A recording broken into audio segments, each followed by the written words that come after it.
Hi ஃபோக்ஸ், இனிய பொங்கல் நல்வாழ்த்துக்கள்.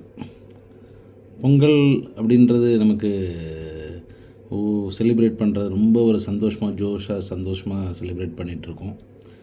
அந்த சந்தோஷமாக செலிப்ரேட் பண்ணுற வேளையில் என்கிட்ட ஒரு குழந்தை கேட்ட கேள்வி தான் இது.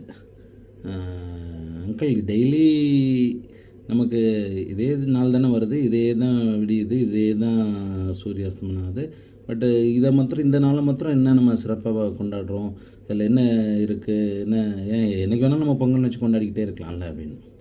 அது கரெக்டானது தான், ஒரு குழந்தையின் மனப்பான்மை.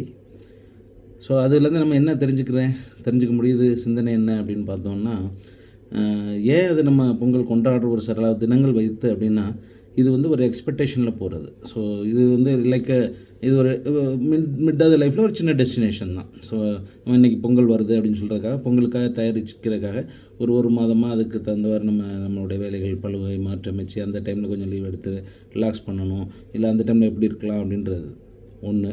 ரெண்டாவது, எப்போவுமே வாழ்க்கையில் ஒரு ரெண்டு பக்கம் உண்டுன்றதுக்கு இது ஒரு எப்போவுமே வாழ்க்கையை சோகமாக போகும்ன்றது கிடையாது. சோகமாக போகவும் போகிறதில்ல.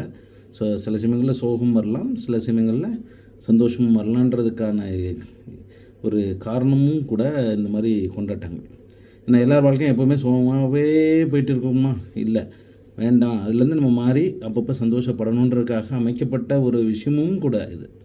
ஸோ அது போக நிறைய சயின்டிஃபிக் ரீசன், ஆன்மீக ரீசன்லாம் இருக்குது. அதெல்லாம் பற்றி நம்ம டிஸ்கஸ் பண்ணல. ஜஸ்ட்டு ஒரு கேஷுவல் ஒரு மனித வாழ்க்கையில் நமக்கு இந்த மாதிரி கொண்டாட்டங்கள் நமக்கு என்னதை காட்டுது, வாழ்க்கை எப்போவுமே சோகமானது அல்ல, அப்பப்போ மாறக்கூடிய ஒரு தன்மை வாய்ந்தது. எப்போ சோகம் இருந்தாலும் ஒரு பொங்கல்னு வரும்போது நம்ம திரும்பி சந்தோஷமாக இருப்போம்ல, அதே தான். ஸோ அதை குறிப்பிடுறது தான் இந்த கொண்டாட்டங்கள். ஸோ இந்த எண்ணங்களோட மனிதன் வாழ்க்கையில் இந்த ரெண்டு பக்கத்தையும் நம்ம புரிஞ்சு செயல்படுவோம். ஸோ எப்போவுமே நமக்கு இழந்துட்டோம்னு நினைக்கவும் வேண்டியதில்லை, இல்லை ரொம்ப சந்தோஷமான ஆட்டமும் வேண்டாம். ரெண்டுக்கும் பேலன்ஸ்டாக இருந்தால் எப்போவுமே நமக்கு இனிய பொங்கலாகவே அமையும் என்ற கருத்தோடு happy Pongal once again. Thank you.